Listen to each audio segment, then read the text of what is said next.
Welcome to Sleep History, where the most defining moments in human history come alive to guide you into peaceful rest. Tonight's journey takes us to the darkest chapter in American history, when a young nation nearly destroyed itself in a struggle that would determine the very meaning of freedom, equality, and union. This extended sleep story explores the American Civil War, 4 years of unimaginable carnage that claimed more American lives than all other wars combined, yet ultimately forged a stronger, more unified nation committed to the principle that all people deserve liberty. From the first shots at Fort Sumter to the final surrender at Appomattox, discover how America's greatest test transformed a loose confederation of states into a true nation. Close your eyes. Let the gentle warmth of our Civil War era fireside transport you to those pivotal years of 1861 to 1865 and drift into dreams of a country being reborn through fire and blood, guided by leaders whose courage and vision would reshape America forever. Sweet dreams await in the shadow of sacrifice that made freedom possible for all. Picture this: 620,000 Americans dead, entire cities reduced to ash, families destroyed, and a country bleeding from wounds that would take generations to heal. This was the price America paid to answer one question: could a nation founded on liberty continue to exist half slave and half free? For 4 brutal years, from 1861 to 1860, the United States fought the deadliest war in its history, not against a foreign enemy, but against itself. Tonight, let the gentle warmth of our fire carry you through the tragedy and triumph of America's greatest test. But our story begins not with the thunder of cannons, but with the quiet tensions that had been building for decades beneath the surface of American prosperity. The seeds of civil war were planted in the very foundation of the nation, in the compromises that the founding fathers made to create a union between states with fundamentally different economic systems, social structures, and moral values. The Missouri Compromise of 1820 had been the first great warning sign that the slavery question would not simply fade away as many hoped.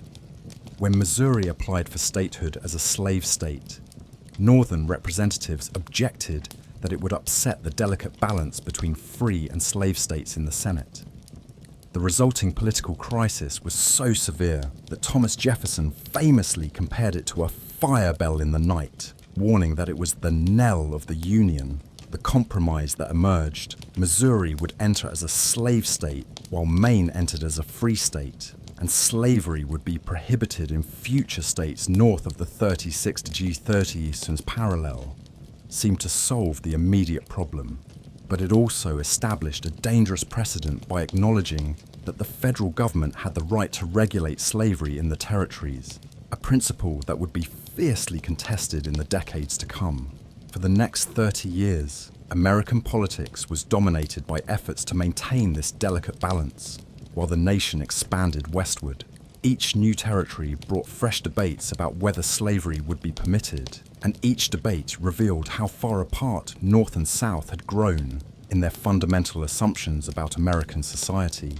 The North was becoming increasingly industrial and urban, with wage labor and immigrant populations, while the South remained agricultural and rural, dependent on enslaved labor and committed to a hierarchical social order. The Mexican-American War of 1846 to 1848 dramatically escalated these tensions by adding vast new territories to the United States. The question of whether slavery would be permitted in these lands dominated congressional debates for years, ultimately leading to the Compromise of 1850. This complex agreement admitted California as a free state, created territorial governments for Utah and New Mexico without restrictions on slavery, abolished the slave trade in Washington, D.C., and strengthened the Fugitive Slave Act requiring northern states to help capture runaway slaves. The Fugitive Slave Act proved to be particularly inflammatory in the North, forcing ordinary citizens to participate in the machinery of slavery and making the abstract moral question of bondage into an immediate, personal reality. When federal marshals arrived in northern communities to arrest suspected fugitives, they were often met with angry crowds and sometimes violent resistance. The Underground Railroad, which had operated quietly for decades, became more organized and defiant in response to federal pressure. Harriet Beecher Stowe's novel, Uncle Tom's Cabin, published in 1852, crystallized Northern opposition to slavery by putting a human face on the institution's cruelties. The book sold over 300,000 copies in its first year and was adapted for the stage, reaching millions of Americans who had never seen slavery firsthand. While the novel's portrayal was sometimes sentimental and stereotypical, it succeeded in convincing many Northerners that slavery was a moral evil that could not be tolerated indefinitely. The Kansas-Nebraska Act of 1854 shattered the fragile peace established by earlier compromises. Senator Stephen Douglas of Illinois proposed that the territories of Kansas and Nebraska should decide the slavery question through popular sovereignty, essentially a local vote, rather than being bound by the Missouri Compromise's geographical restrictions. This meant that slavery could potentially expand into territories that had been guaranteed to remain free for over 30 years. The result was bleeding Kansas, as pro-slavery settlers from Missouri and anti-slavery emigrants from New England poured into the territory, each side determined to control the vote on slavery. The competing governments, fraudulent elections, and violent confrontations that followed provided a preview of the larger conflict to come. John Brown's massacre at Pottawatomie Creek, where he and his followers killed 5 pro-slavery settlers with broadswords, demonstrated how quickly the slavery debate could descend into brutal violence. The political realignment triggered by the Kansas-Nebraska Act destroyed the Whig Party and led to the formation of the Republican Party, united around the principle of preventing slavery's expansion into new territories. While Republicans were careful to insist that they had no intention of interfering with slavery where it already existed, Southern leaders increasingly viewed them as a threat to their entire way of life. The Dred Scott decision of 1857 represented the Supreme Court's attempt to settle the slavery question once and for all, but it only made the crisis worse. Chief Justice Roger Taney's majority opinion declared that African Americans could never be American citizens, and that Congress had no power to prohibit slavery in federal territories. This effectively declared the Republican Party's core principle unconstitutional, while opening the possibility that slavery might be forced on unwilling territories and states. Northern reaction to Dred Scott was swift and angry. Republican leaders argued that the decision represented a slave power conspiracy to force slavery on the entire nation, while abolitionists declared that the Constitution itself was a pro-slavery document that should be rejected. The decision also drove a wedge between Northern and Southern Democrats, as Stephen Douglas's popular sovereignty doctrine became meaningless if territorial residents could not actually choose to exclude slavery. John Brown's raid on Harper's Ferry in October 1859 marked the point where the slavery debate crossed the line from political disagreement to revolutionary violence. Brown's plan to seize the federal arsenal and arm enslaved people for a general uprising was quickly crushed. But his execution made him a martyr in the North, while terrifying Southerners with the specter of slave rebellion. The fact that prominent Northern intellectuals like Ralph Waldo Emerson and Henry David Thoreau praised Brown as a saint convinced many Southerners that the North was committed to destroying their society through violence. The 1860 presidential election became a referendum on the future of slavery and the Union itself. The Democratic Party split along sectional lines, with Northern Democrats nominating Stephen Douglas on a platform of popular sovereignty, while Southern Democrats nominated John C. Breckinridge on a platform demanding federal protection for slavery in all territories. The Constitutional Union Party tried to avoid the slavery issue entirely, nominating John Bell and appealing to patriotic sentiment rather than addressing the fundamental questions dividing the nation. Abraham Lincoln's Republican Party platform opposed the expansion of slavery, but promised not to interfere with it where it already existed. This moderate position was designed to appeal to Northern voters who opposed slavery's expansion without terrifying Southerners into immediate secession. But Southern leaders had reached the conclusion that any restriction on slavery's growth would eventually lead to its destruction, making compromise impossible.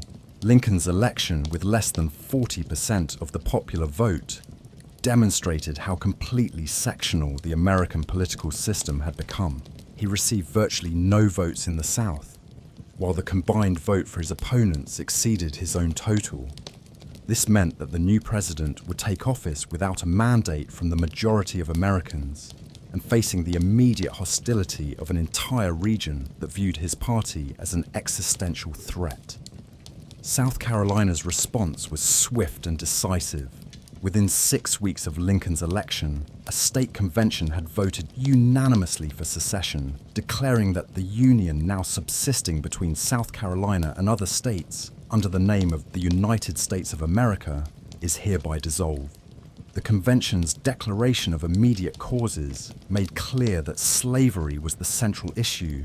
A geographical line has been drawn across the Union, and all the states north of that line have united in the election of a man to the high office of President of the United States, whose opinions and purposes are hostile to slavery.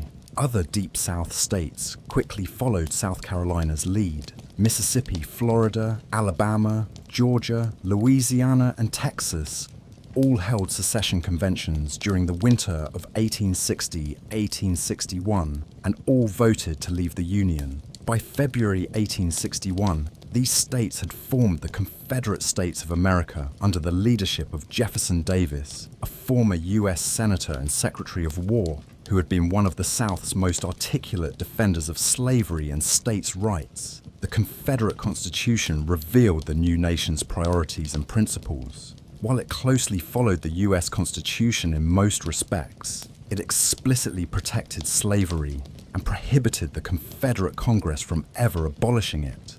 The document also strengthened states' rights in some areas, while actually weakening them in others, particularly regarding slavery. Confederate states could not prohibit slavery, even if their own citizens wanted to do so, suggesting that the Confederacy was more committed to protecting slavery than to protecting state autonomy. President James Buchanan's response to secession was paralyzed by his belief that while states had no right to secede, the federal government had no power to prevent them from doing so. This constitutional interpretation left the crisis to fester during the crucial months between Lincoln's election and inauguration, allowing the Confederacy to organize itself and seize most federal installations within its borders. By the time Lincoln took office on March 4, 1861, 7 states had seceded and formed a rival government. Federal property had been seized throughout the South, and the nation seemed to be drifting inexorably toward war. The new president faced the most serious crisis in American history, with limited constitutional precedents, a hostile Congress, and an army that was both small and of questionable loyalty. Lincoln's inaugural address attempted to reassure the South that he had no intention of interfering with slavery where it existed, while making clear that he would not recognize secession as legal. "I have no purpose, directly or indirectly, to interfere with the institution of slavery in the states where it exists," he declared. But he also insisted that no state upon its own mere motion can lawfully get out of the Union, and that he would hold, occupy, and possess the property and places belonging to the government. The immediate crisis centered on Fort Sumter in Charleston Harbor, one of the few remaining federal installations under Union control in the seceded states. Confederate authorities demanded that the fort be evacuated, while Lincoln faced the impossible choice between abandoning federal property, which would effectively recognize Confederate independence, and attempting to resupply it, which might trigger the war that both sides claimed to want to avoid. Lincoln's decision to resupply Sumter with food and medical supplies, but not weapons or reinforcements, was a masterful political stroke. that forced the Confederates to choose between allowing federal authority to continue or firing the first shots of what would become the Civil War. When Confederate batteries opened fire on the fort on April the 12th, 1861, they handed Lincoln an enormous advantage by making the South appear to be the aggressor. The bombardment of Fort Sumter lasted 34 hours before the garrison surrendered, with no casualties on either side. But the symbolic impact was enormous. The Confederate attack on a federal installation unified Northern opinion behind Lincoln's administration and provided the justification for military action to preserve the Union. Lincoln's call for 75,000 volunteers was answered with overwhelming enthusiasm throughout the North, as communities rushed to demonstrate their patriotism and commitment to the Union. But the same call for troops pushed 4 more slave states, Virginia, North Carolina, Tennessee, and Arkansas, into the Confederacy, as their leaders refused to provide soldiers to fight against fellow Southerners. The loss of Virginia was particularly serious, as it was the South's most populous and industrialized state and home to the Confederate capital of Richmond, just 100 miles from Washington. As both sides prepared for what most expected would be a short war, few Americans understood the magnitude of the conflict they were entering. The question of whether the United States would remain half slave and half free was about to be answered through 4 years of unprecedented bloodshed that would transform not just the victors and vanquished, but the very nature of American society itself. The house that had been dividing for 40 years was about to fall, and from its ruins would emerge either 2 separate nations or one nation finally committed to the principle that all men are created equal. The cost of that decision would be measured in hundreds of thousands of lives and billions of dollars, but also in the moral transformation of a people who would learn through suffering what freedom truly meant.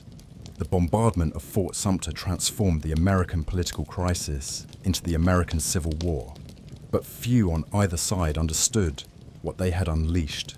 In the spring of 1861, both North and South expected a short, decisive conflict that would settle the secession question with minimal bloodshed.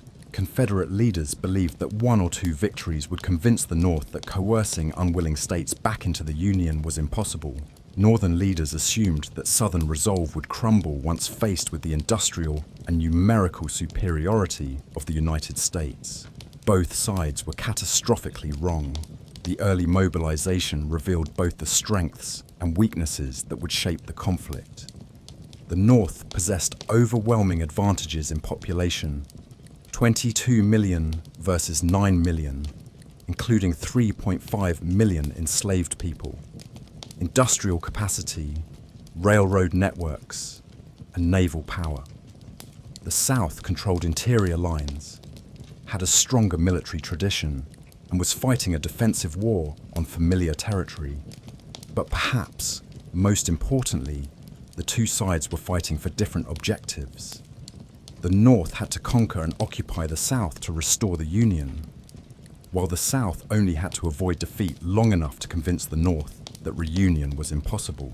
President Lincoln's immediate challenge was holding the remaining slave states in the Union while mobilizing Northern resources for war. The loss of Maryland would isolate Washington, D.C., while the loss of Kentucky would give the Confederacy control of the Ohio River and a defensible northern border. Missouri's large German immigrant population opposed slavery, but the state government was controlled by Confederate sympathizers. Delaware, though a slave state, remained loyal partly because of its small size and economic ties to Philadelphia. Lincoln's handling of the border states demonstrated his growing skill as a wartime leader. In Maryland, he suspended habeas corpus and authorized military arrests of pro-Confederate legislators and newspaper editors. When the Maryland legislature prepared to vote on secession, Union troops surrounded the state capitol and arrested suspected secessionists. These actions were constitutionally questionable but politically effective. Maryland remained in the Union. Kentucky presented a more complex challenge because of its strategic importance and divided loyalties. Lincoln initially respected the state's declared neutrality, understanding that premature federal action might push it into the Confederacy. When Confederate forces violated Kentucky's neutrality by occupying Columbus, Lincoln was able to respond with Union troops while appearing to respect state rights. The eventual installation of a pro-Union government in Frankfort secured Kentucky for the federal cause. Missouri descended into guerrilla warfare that would continue throughout the conflict. The elected governor, Claiborne Fox Jackson, supported the Confederacy, but he was opposed by Nathaniel Lyon and Francis Blair, who organized pro-Union forces in St. Louis. When Lyon's forces captured the pro-Confederate militia camp at Camp Jackson, riots erupted in St. Louis that left dozens dead. The conflict escalated into a three-way war between pro-Union forces, Confederate sympathizers, and irregular bands that pursued personal vendettas under the cover of political loyalty. The war's first major battle at Bull Run, Manassas, on July the 21st, 1861, shattered illusions about a quick, easy victory for either side. Union forces under General Irvin McDowell advanced toward Richmond with 35,000 men, while Confederate forces under General Pierre G.T. Beauregard defended the important railroad junction at Manassas. The battle began promisingly for the Union, with Federal forces achieving initial success against the Confederate left flank. But the arrival of Confederate reinforcements under General Joseph E. Johnston, who had eluded Union forces in the Shenandoah Valley, turned the tide. The Confederate counterattack broke Union lines and sent Federal forces streaming back toward Washington in a rout that was made worse by panic among civilian spectators who had come out from the Capitol to watch the battle as if it were a sporting event. Bull Run demonstrated several harsh realities that would characterize the entire war. Both armies were composed largely of untrained volunteers who lacked the discipline necessary for complex maneuvers under fire. Communication between units was primitive, leading to confusion and friendly fire incidents. Most importantly, the battle showed that neither side possessed the military capacity to achieve quick, decisive victory over the other. The Union defeat at Bull Run led to the appointment of General George B. McClellan as commander of what would become the Army of the Potomac.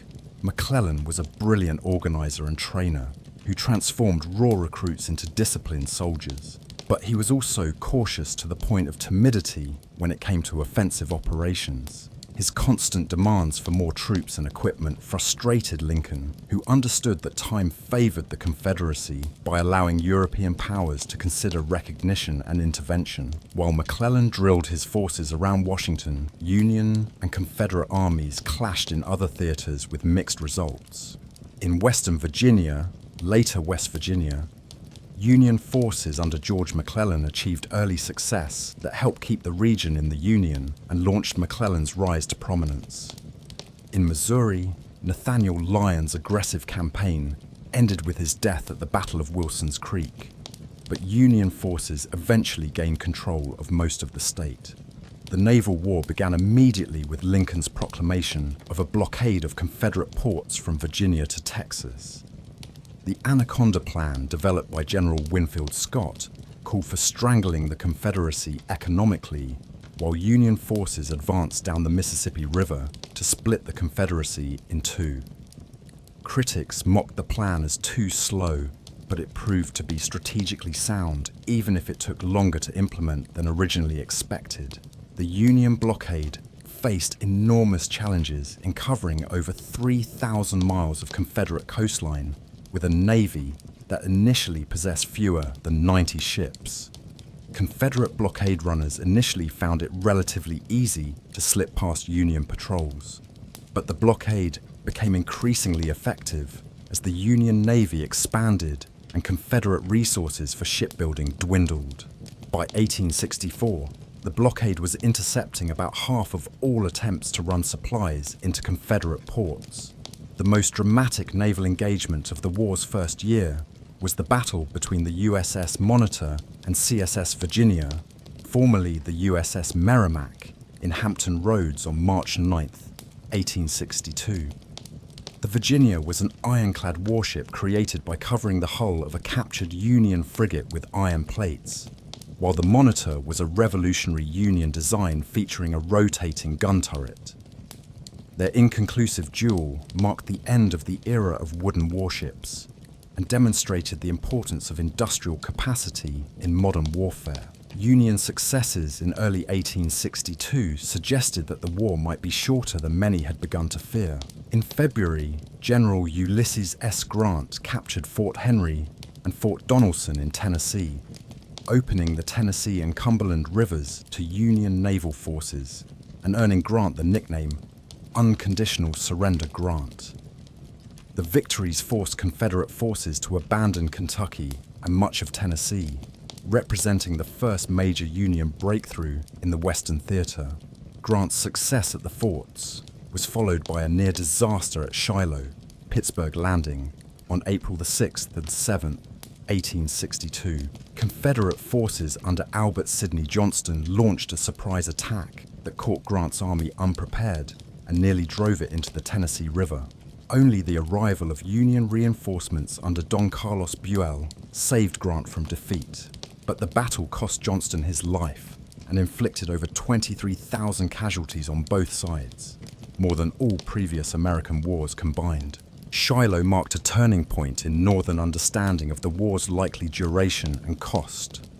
The staggering casualty figures, over 13,000 Union and 10,000 Confederate, exceeded the population of many American cities and demonstrated that this would be no brief, bloodless conflict.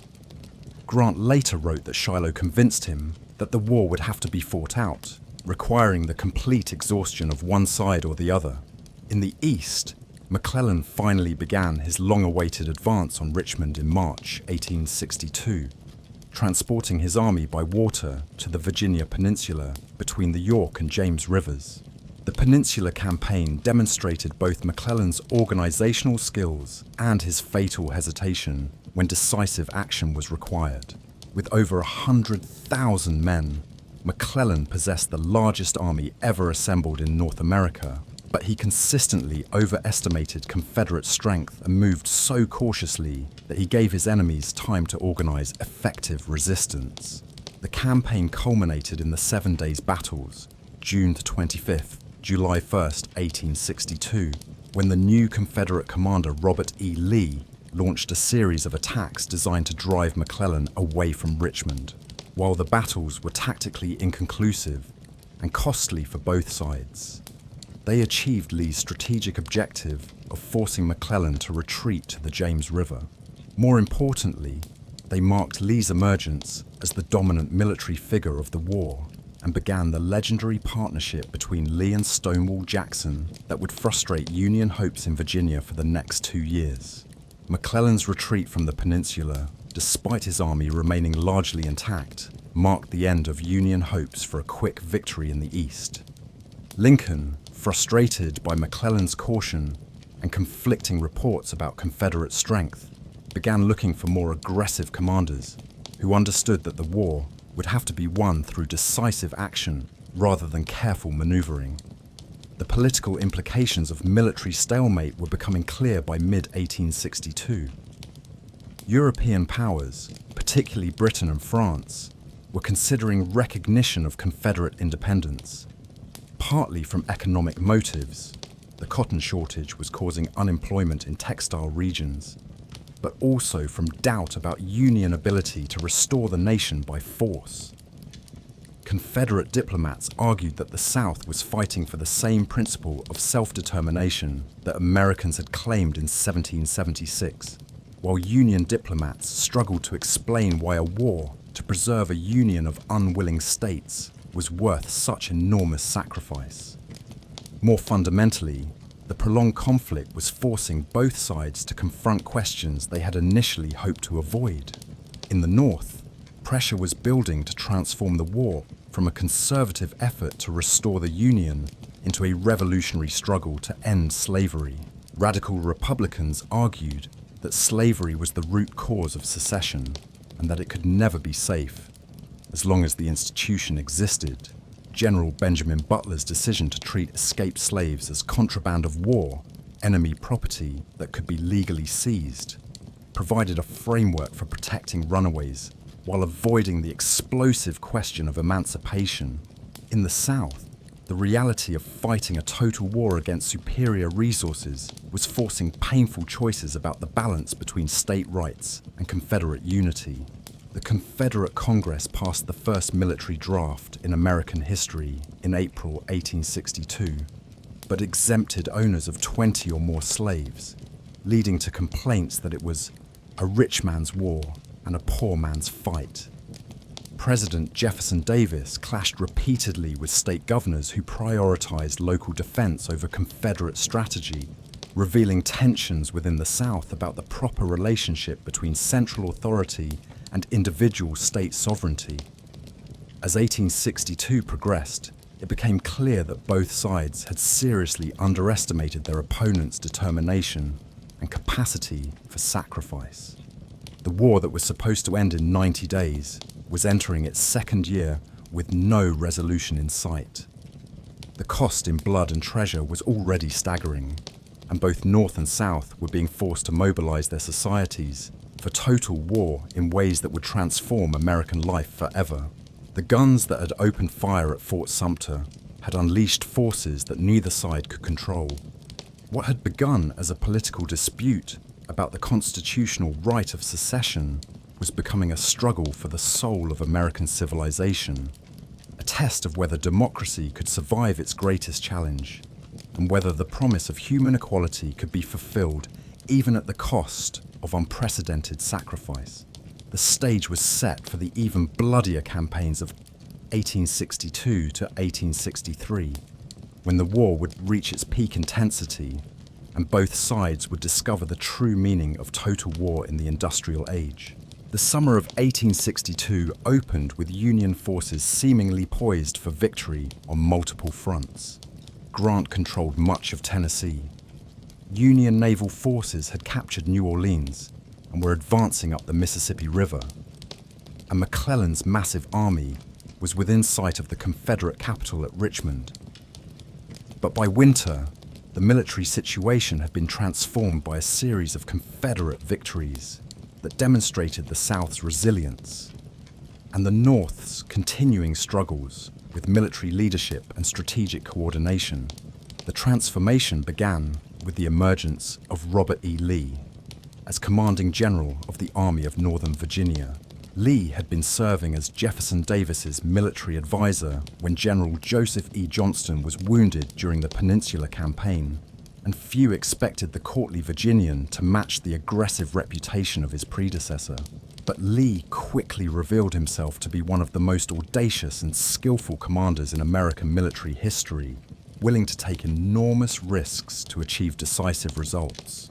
Lee's first major success came during the 7 Days Battles, when he abandoned the passive defense that had characterized Confederate strategy in Virginia and launched a series of attacks designed to drive McClellan away from Richmond. The battles were costly. Lee lost more men than McClellan despite achieving his strategic objectives, but they saved the Confederate capital and established Lee's reputation as an aggressive commander who could seize the initiative even when outnumbered. More importantly, Lee's victories revealed fundamental weaknesses in Union command structure and strategic thinking. McClellan's retreat from the peninsula, despite his numerical superiority, demonstrated that the North's material advantages were meaningless without competent leadership and the will to use them aggressively. Lincoln's growing frustration with McClellan's caution led to a series of command changes that would plague the Army of the Potomac for the next year. The appointment of General John Pope to command the new Army of Virginia reflected Lincoln's desire for more aggressive leadership, but Pope's arrogance and inexperience made him vulnerable to Lee's tactical brilliance. At the Second Battle of Bull Run, August 29th and 30, 1862, Lee and Stonewall Jackson executed a masterful campaign that resulted in another humiliating Union defeat on the same ground where Federal forces had been routed the previous year. Lee's victory at Second Bull Run opened the way for the Confederacy's first major invasion of the North. The The Army of Northern Virginia crossed the Potomac into Maryland in September 1862, hoping to win European recognition for Confederate independence, while potentially bringing Maryland into the Confederacy and threatening Pennsylvania. Lee understood that Confederate independence would ultimately depend on convincing the North that the cost of reunion was unacceptably high, and a successful invasion might achieve that objective.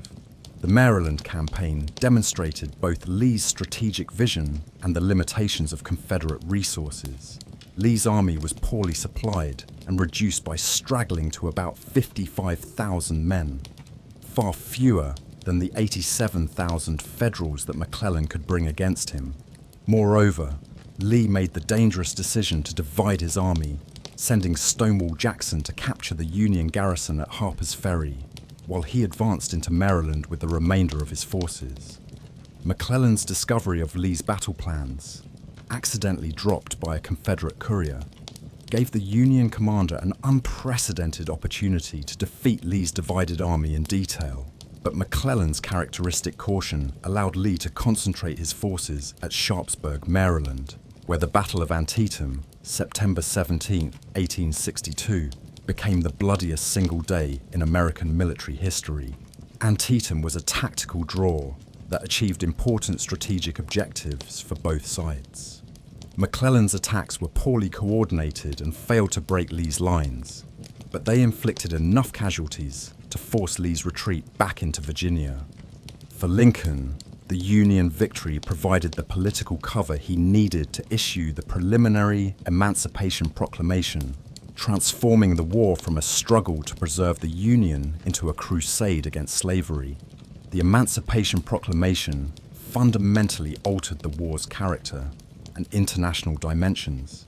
European powers, particularly Britain, had been moving toward recognition of Confederate independence based partly on economic interests and partly on sympathy for what appeared to be a struggle for self-determination.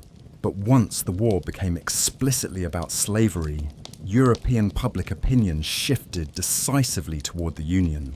No European government could openly support a cause dedicated to preserving human bondage without facing domestic political consequences.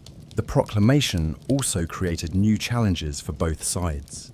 In the North, many Democrats and conservative Republicans opposed transforming the war into an abolitionist crusade, arguing that they had enlisted to preserve the Union rather than to free the slaves. Some units experienced desertion and declining morale, as soldiers questioned whether the expanded war aims justified the enormous sacrifices already made. In the South, the Emancipation Proclamation was viewed as proof that Lincoln intended to foment slave rebellion and racial warfare. Confederate leaders used the proclamation as a recruiting tool, arguing that defeat would mean not just political subjugation, but social revolution and the destruction of Southern civilization. Ironically, the proclamation may have strengthened Confederate resistance in the short term by convincing wavering Southerners that compromise was impossible. The war's Western theater saw continued Union success during 1862 as federal forces gained control of most of Tennessee and advanced down the Mississippi River toward Vicksburg. The capture of New Orleans by Admiral David Farragut in April 1862 was a particularly significant victory, as it gave the Union control of the Mississippi's mouth and the South's largest city. The fall of New Orleans was a devastating blow to Confederate morale and demonstrated the effectiveness of Union naval power, but Confederate forces in the West were far from defeated. General Braxton Bragg's invasion of Kentucky in the fall of 1862 nearly recaptured the state for the Confederacy before ending in the bloody but inconclusive Battle of Perryville, October 8, 1862. More importantly, Confederate forces continued to hold Vicksburg, the Gibraltar of the Confederacy, whose guns controlled the Mississippi River and prevented Union forces from gaining complete control of this vital transportation route. The year ended with another devastating Union defeat in Virginia, as General Ambrose Burnside's ill-conceived assault on Confederate positions at Fredericksburg, December 13, 1862, resulted in over 12,000 Federal casualties for minimal Confederate losses. The battle was a tactical disaster that demonstrated the growing effectiveness of defensive warfare in the industrial age, as Confederate infantry armed with rifled muskets cut down Union attackers with unprecedented efficiency. Fredericksburg was particularly demoralizing because it seemed to confirm that no amount of Union numerical superiority could overcome Confederate tactical skill and defensive advantages. Burnside's frontal assaults on Marye's Heights were suicidal attacks that accomplished nothing except filling Southern newspapers with accounts of Union incompetence and Northern graves, with casualties that could not be easily replaced. The winter of 1862 to 1863 was the low point of Union morale during the entire war. Lincoln faced a political crisis as Democrats gained seats in the midterm elections, and some Republicans began calling for a negotiated peace.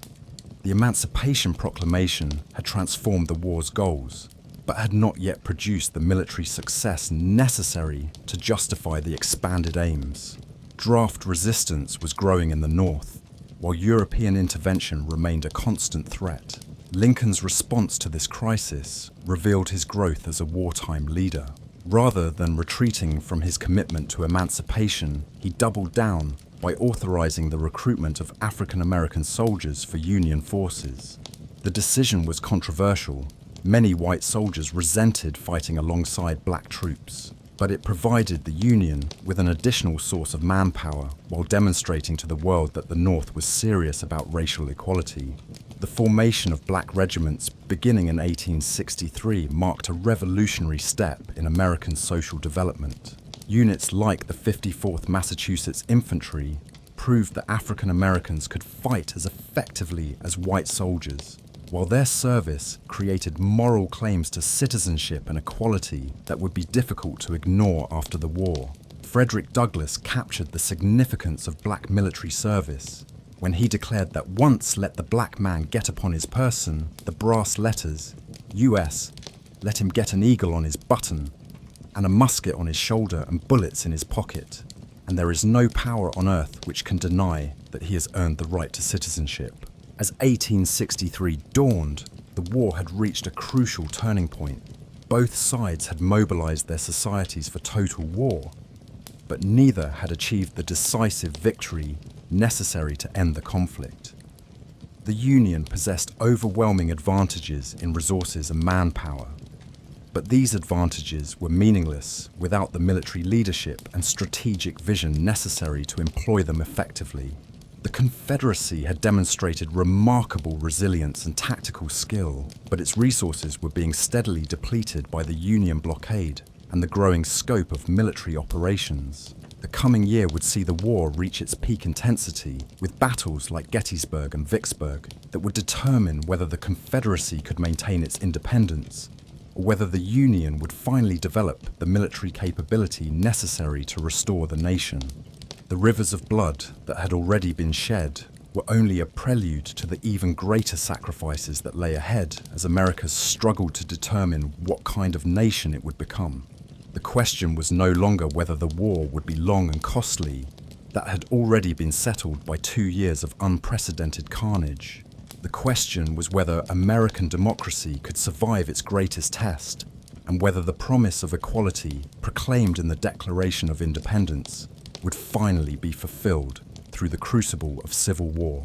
The year 1863 opened with both armies in Virginia locked in winter camps across the Rappahannock River from each other, while political pressure mounted on President Lincoln to find generals who could translate Union material superiority into decisive military victory. The appointment of General Joseph Hooker to replace Ambrose Burnside as commander of the Army of the Potomac reflected Lincoln's continued search for aggressive leadership. But fighting Joe Hooker would soon discover that boldness alone was insufficient against Robert E. Lee's tactical genius. Hooker's campaign plan for the spring of 1863 was strategically sound and demonstrated the improved professionalism of Union military planning. Rather than repeating Burnside's disastrous frontal assault at Fredericksburg, Hooker planned to leave a portion of his army to pin down Lee's forces while he led the bulk of his 130,000 men on a flanking movement around the Confederate left, forcing Lee to fight in the open where Union numerical superiority would be decisive. The campaign began successfully, with Union forces crossing the Rappahannock and Rapidan rivers and concentrating near the crossroads of Chancellorsville. But Lee's response revealed why he was considered one of history's great military commanders. Despite being outnumbered more than 2-1, Lee made the audacious decision to divide his army, leaving a small force to watch the Federals at Fredericksburg while marching the majority of his troops to meet Hooker's flanking force.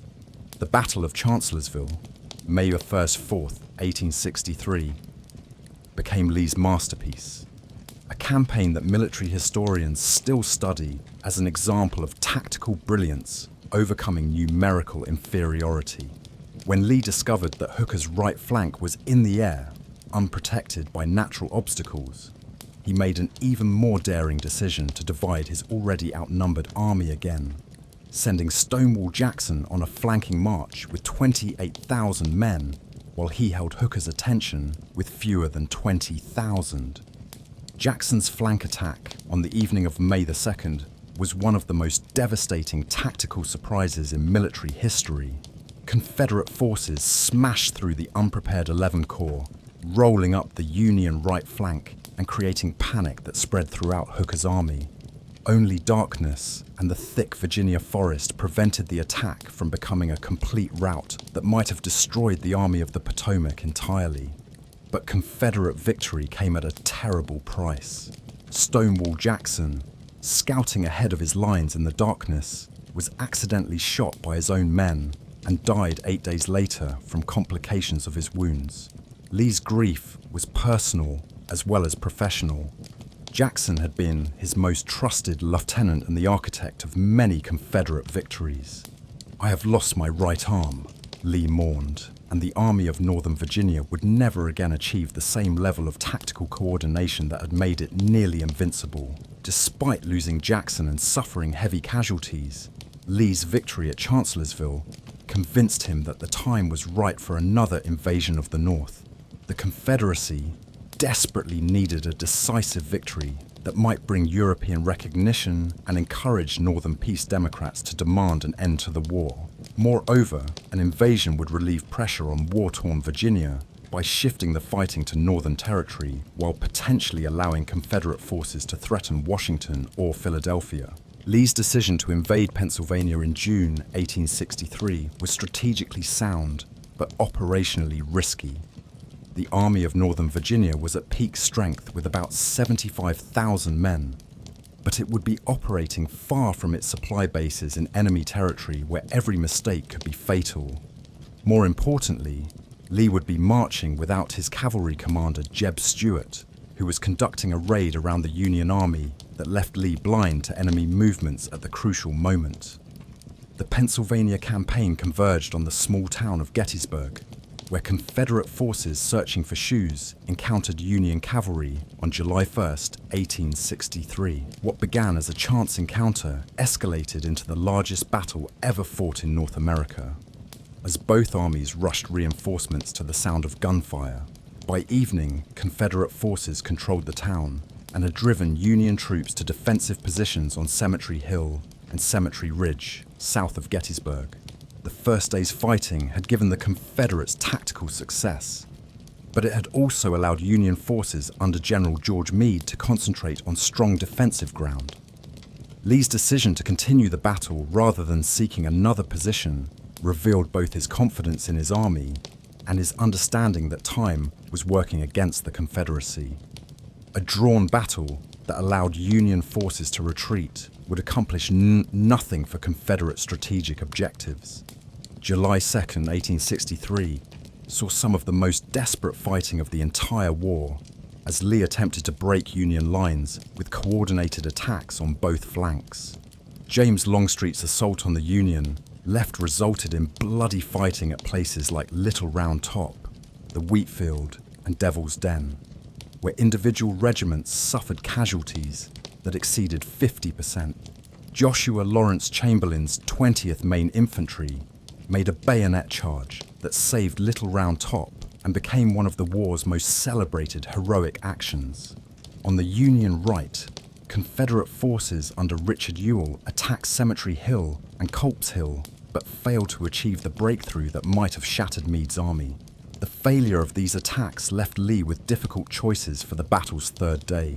His army had suffered heavy casualties and was deep in enemy territory, but retreating without achieving decisive results would mean that the invasion had accomplished nothing. Lee's decision to attack the Union Center on July 3rd reflected his belief that one more supreme effort might break Federal resistance and open the road to Washington.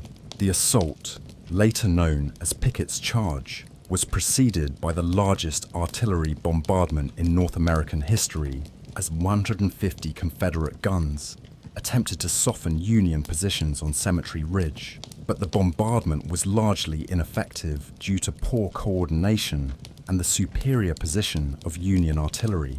The infantry assault that followed was magnificent in its courage and tragic in its futility. Nearly 15,000 Confederate soldiers advanced across 3/4 of a mile of open ground under withering fire from Union artillery and infantry.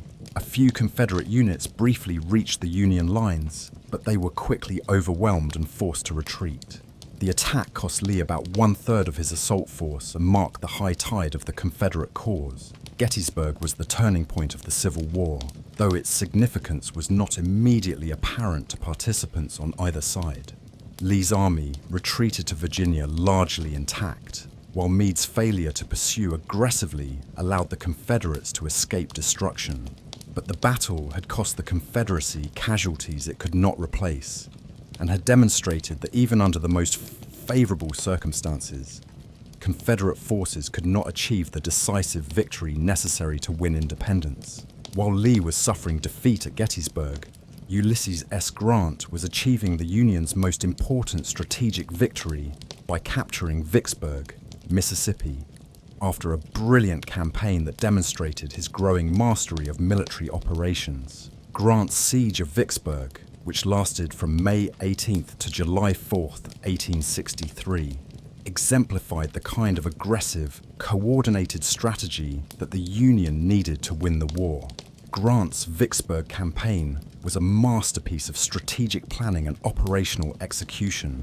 Unable to approach the city directly due to its strong river defenses, Grant marched his army down the west bank of the Mississippi, crossed below Vicksburg, and then advanced northeast to capture the state capital at Jackson before turning west to invest Vicksburg itself.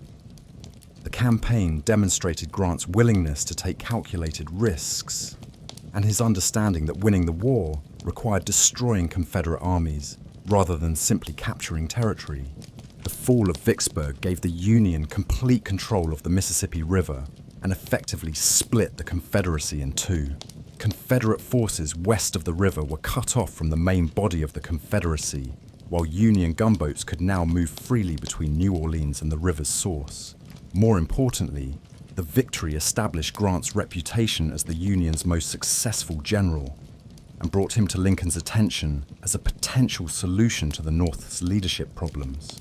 The twin victories at Gettysburg and Vicksburg transformed the war's trajectory and marked the beginning of inevitable Confederate defeat. While the South would continue to fight for nearly 2 more years, it would do so from a position of increasing weakness as Union forces gained experience and confidence while Confederate resources dwindled. The Confederacy's best chance for independence had been missed during Lee's Pennsylvania invasion, and no future opportunity would be as favorable. Lincoln's recognition of the war's transformation was evident in his Gettysburg Address, delivered at the dedication of the battlefield cemetery on November 19, 1863. In just 272 words, Lincoln redefined the war's meaning and America's national purpose, arguing that the battle had been fought to determine whether government of the people, by the people, for the people, shall not perish from the earth.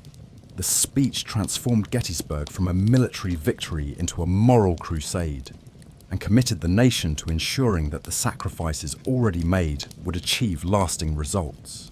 The address also revealed Lincoln's growing understanding that the war was about more than preserving the Union. It was about creating a new birth of freedom that would fulfill the promise of the Declaration of Independence. The president, who had once been willing to preserve slavery to save the Union, now insisted that there could be no lasting Union without genuine freedom for all Americans. The transformation of Lincoln's thinking paralleled the transformation of the war itself, from a conservative effort to restore the status quo into a revolutionary struggle to create a more perfect Union. As 1863 ended, both sides began preparing for what many recognized would be the war's final phase. The Union had found effective military leadership in Grant and William T. Sherman, while the Confederacy was increasingly forced to rely on defensive tactics as its manpower and resources dwindled. The question was no longer whether the Union would win, but how long the Confederacy could continue to resist, and at what cost victory would finally be achieved. The turning tide was becoming a flood that would sweep away the old America and create something new in its place. The nation that emerged from the Civil War would be fundamentally different from the one that had entered it, more centralized, more committed to equality, and more aware of the terrible price that freedom sometimes demands. The rivers of blood that had been shed at Gettysburg and Vicksburg were flowing toward a future that would justify the sacrifice through the creation of a more perfect Union. As 1864 dawned, the character of the American Civil War began its final, most terrible transformation. What had begun as a limited conflict over constitutional questions was becoming total war, a struggle that would consume not just armies, but entire societies, destroy not just military forces, but the economic and social systems that sustained them.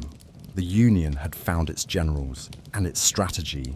Now it remained to apply them with systematic ruthlessness until Confederate resistance finally collapsed. President Lincoln's promotion of Ulysses S. Grant to General-in-Chief in March 1864 marked the beginning of coordinated Union strategy designed to exploit Northern advantages in manpower and resources. Grant understood that previous Union campaigns had failed because they allowed Confederate forces to shift troops between theaters, using interior lines to concentrate against isolated Union advances. His solution was simultaneous pressure on all fronts that would prevent the Confederacy from reinforcing threatened sectors. Grant's grand strategy for 1864 called for coordinated advances by 5 Union armies. The Army of the Potomac would attack Lee in Virginia. Sherman would advance from Tennessee toward Atlanta. Benjamin Butler would move up the James River toward Richmond. Franz Sigel would campaign in the Shenandoah Valley, and Nathaniel Banks would capture Mobile, Alabama.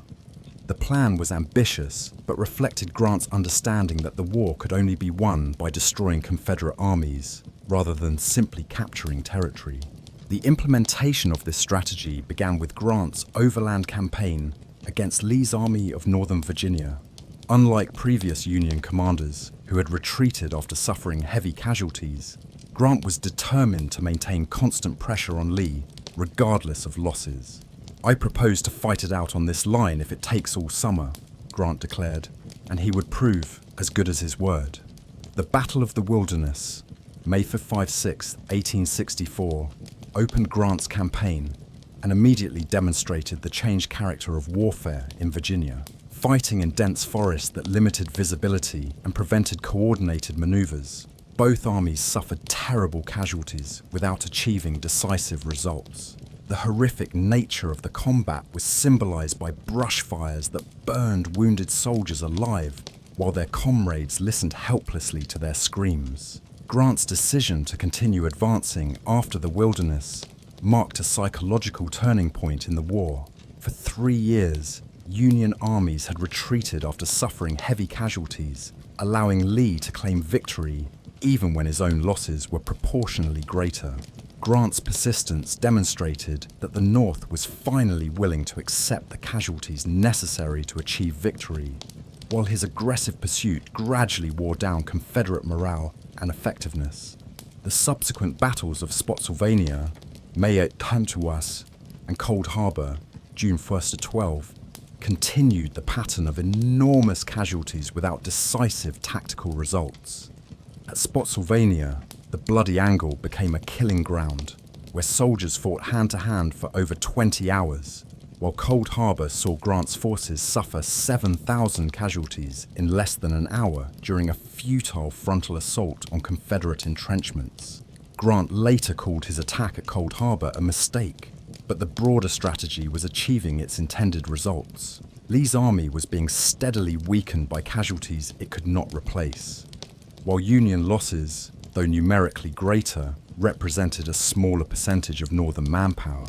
More importantly, Grant's relentless pressure prevented Lee from detaching forces to help defend other threatened areas of the Confederacy. The Siege of Petersburg, June 1864, April 1865, marked the final phase of Grant's campaign against Lee. Unable to break Confederate lines through direct assault, Grant settled in for a siege that would slowly strangle Lee's army through attrition and cutting supply lines. The siege demonstrated the industrial age's impact on warfare, with elaborate trench systems, railroad artillery, and even underground mining operations that culminated in the massive explosion at the Battle of the Crater. While Grant engaged Lee in Virginia, Sherman's Atlanta campaign was achieving even more spectacular results in Georgia. Sherman's advance from Chattanooga to Atlanta demonstrated the Union's growing mastery of logistics and coordination, as his army remained supplied despite operating hundreds of miles from its base. More importantly, Sherman was implementing a new kind of warfare that targeted not just Confederate armies, but the civilian infrastructure that supported them. Sherman's capture of Atlanta on September 2nd, 1864, was perfectly timed to influence the presidential election, as Northern voters had begun to question whether the enormous casualties of Grant's campaign were justified by military results. Atlanta's fall demonstrated that the Union was making real progress, and probably saved Lincoln's re-election by convincing war-weary Northerners that victory was finally within reach. The 1864 presidential election was effectively a referendum on Lincoln's war policy and his commitment to emancipation. The Democratic nominee, General George McClellan, ran on a platform calling for an immediate armistice and negotiations with Confederate leaders. While McClellan personally supported reunion, many of his supporters were willing to accept Confederate independence if it would end the bloodshed.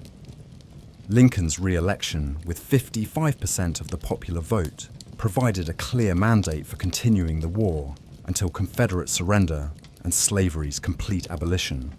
The soldier vote was particularly decisive, as Union troops supported Lincoln by margins of up to 80%, despite the enormous casualties they had suffered under his administration. The election demonstrated that the American people were willing to see the war through to its conclusion, regardless of cost. Lincoln used his electoral mandate to push for passage of the 13th Amendment, which would constitutionally abolish slavery throughout the United States. The amendment was necessary because the Emancipation Proclamation had been issued as a war measure and might not survive legal challenges once peace was restored. Moreover, the proclamation had applied only to rebellious states, leaving slavery intact in loyal border states. The congressional battle over the 13th Amendment revealed how completely the war had transformed American politics. While some Democrats continued to oppose federal interference with slavery, most criticism focused on constitutional procedure rather than defense of the institution itself. Lincoln personally lobbied wavering congressmen, using his considerable political skills and promises of federal patronage to secure the necessary two-thirds majority. Sherman's march to the sea from Atlanta to Savannah, November to December 1864, exemplified the total war strategy that would finally break Confederate resistance.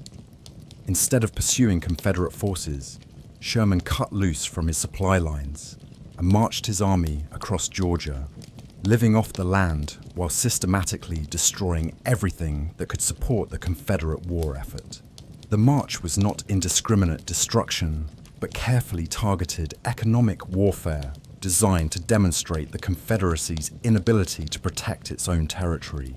The psychological impact of Sherman's march was as important as its material effects. For 4 years, the Confederate government had promised its people that they could win independence if they remained steadfast in their resistance. Sherman's unopposed march across the heart of Georgia demonstrated that the Confederacy could no longer defend itself and that continued resistance would only bring additional suffering without hope of ultimate victory. Sherman's subsequent march through the Carolinas, February to March 1865, completed the destruction of Confederate morale and resources. South Carolina, as the first state to secede and the cradle of secession, received particularly harsh treatment from Union forces who blamed it for starting the war. The burning of Columbia and the devastation of the countryside convinced remaining Confederate supporters that their cause was hopeless. As 1865 began, Confederate resistance was collapsing on all fronts. Lee's army was trapped in the trenches around Petersburg, while Johnston's forces in North Carolina were too weak to offer effective resistance to Sherman's advance. More importantly, the Confederate government was losing the support of its own people as military defeats made continued resistance appear futile. The final crisis came in April 1865, when Grant's forces finally broke Confederate lines at Petersburg, forcing Lee to abandon his entrenchments and attempt a fighting retreat toward North Carolina.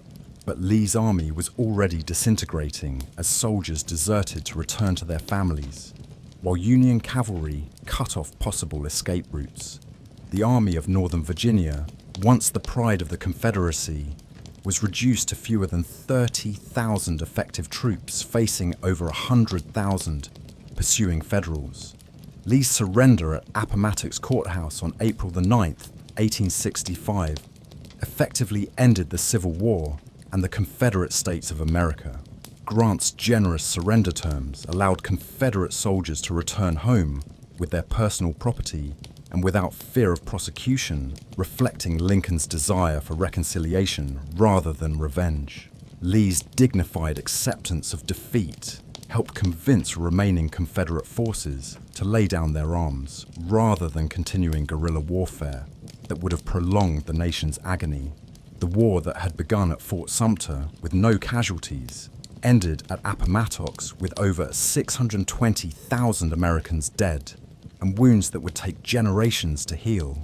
But it had also achieved its fundamental objectives. The Union was preserved.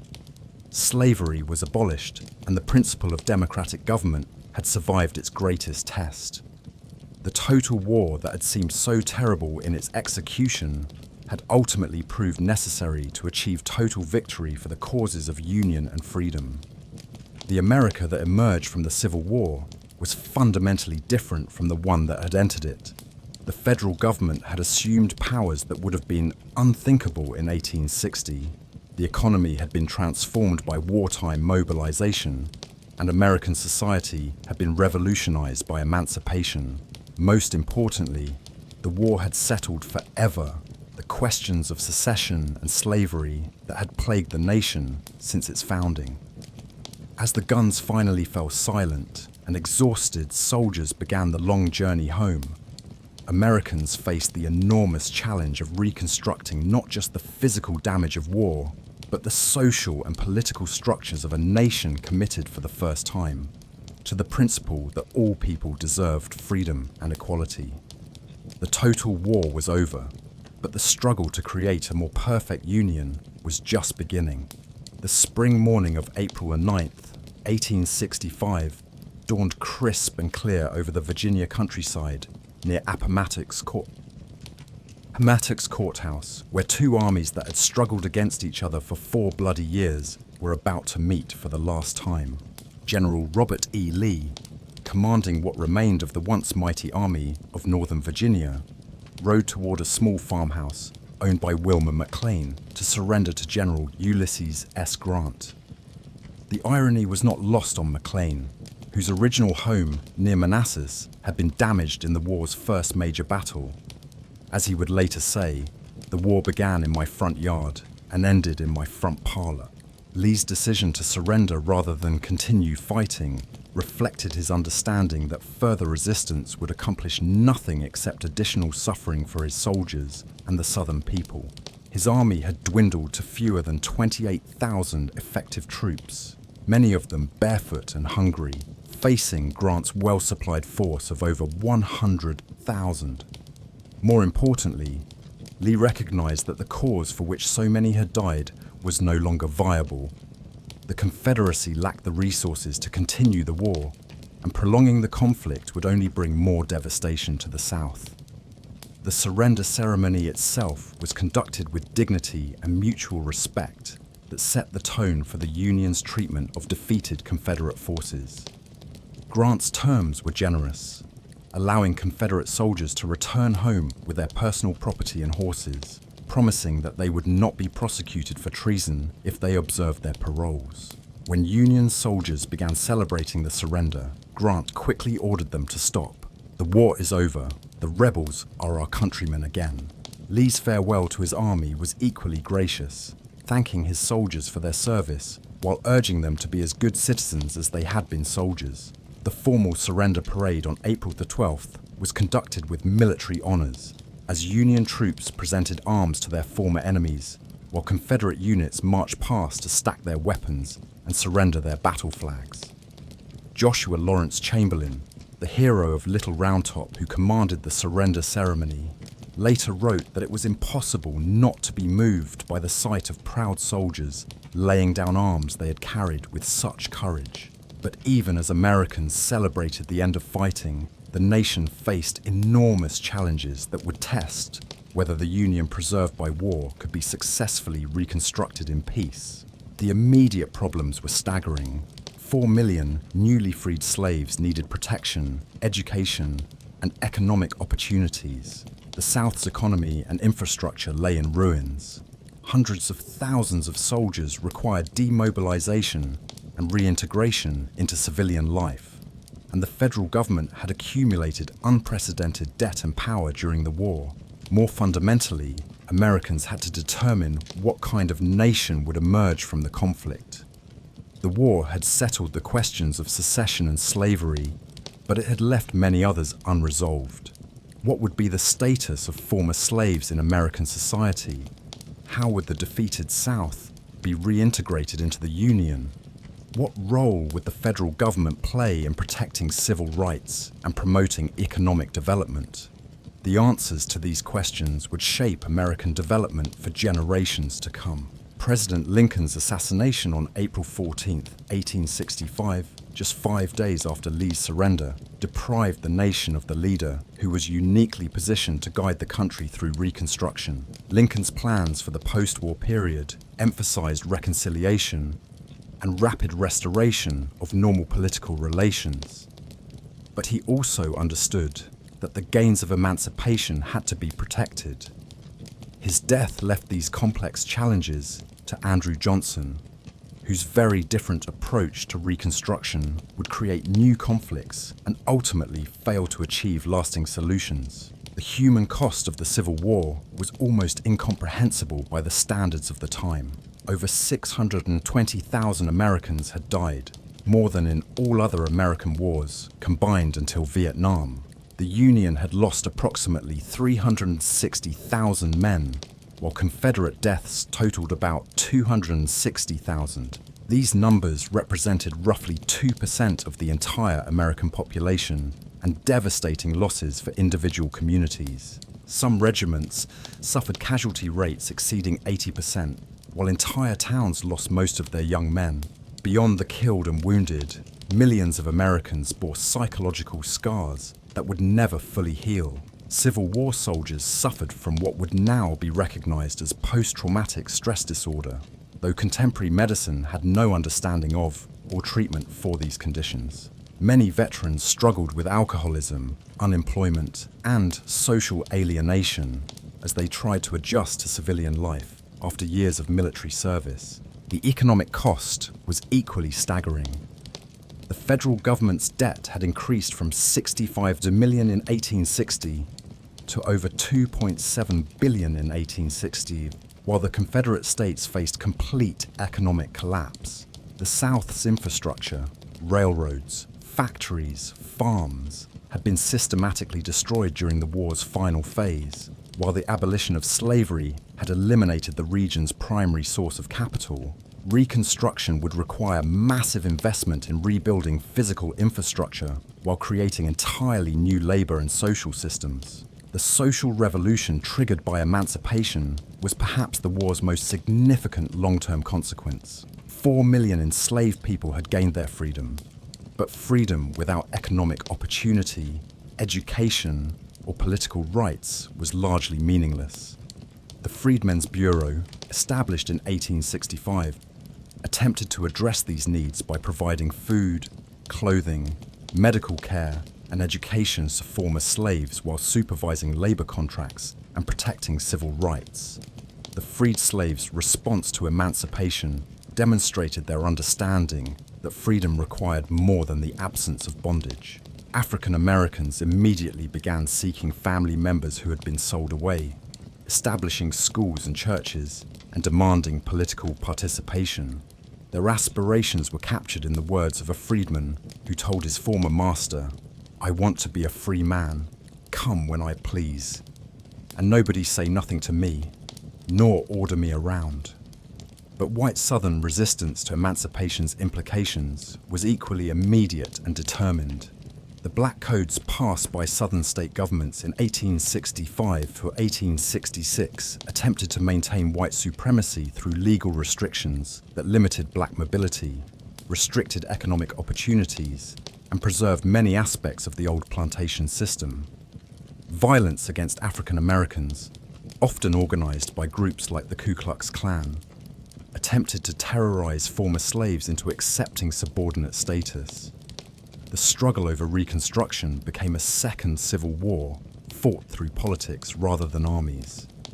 Radical Republicans in Congress, led by Thaddeus Stevens and Charles Sumner, insisted that the South must be fundamentally transformed before being readmitted to the Union.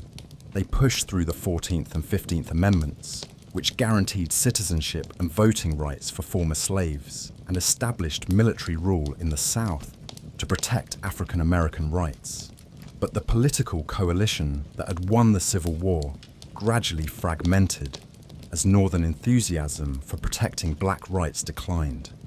The Compromise of 1877, which ended Reconstruction in exchange for Republican retention of the presidency, marked the abandonment of federal protection for African Americans and allowed the South to establish the Jim Crow system of racial segregation that would persist for nearly a century.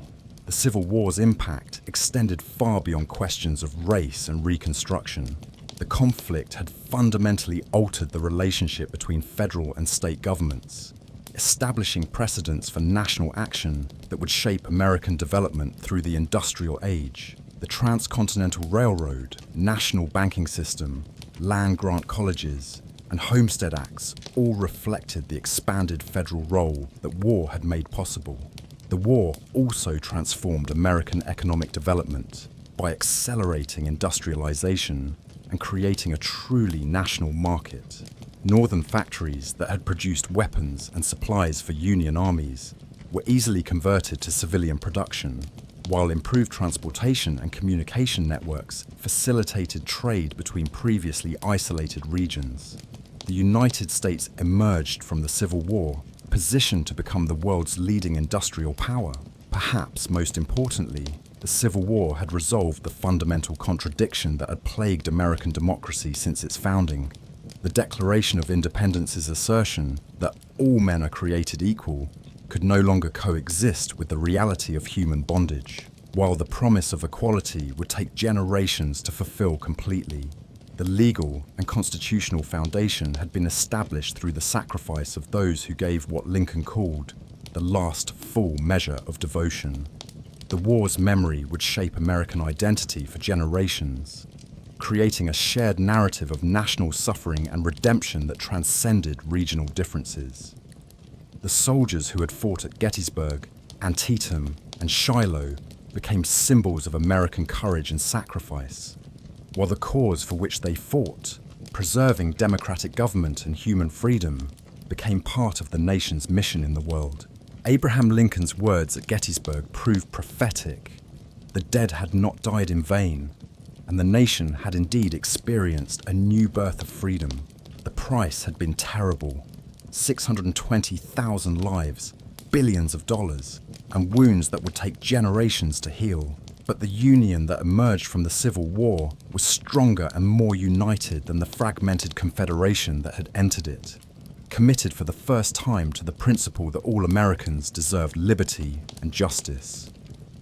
As you drift into peaceful sleep tonight, remember that the America we know today was forged in the crucible of civil war by men and women who were willing to sacrifice everything for principles they believed were worth dying for.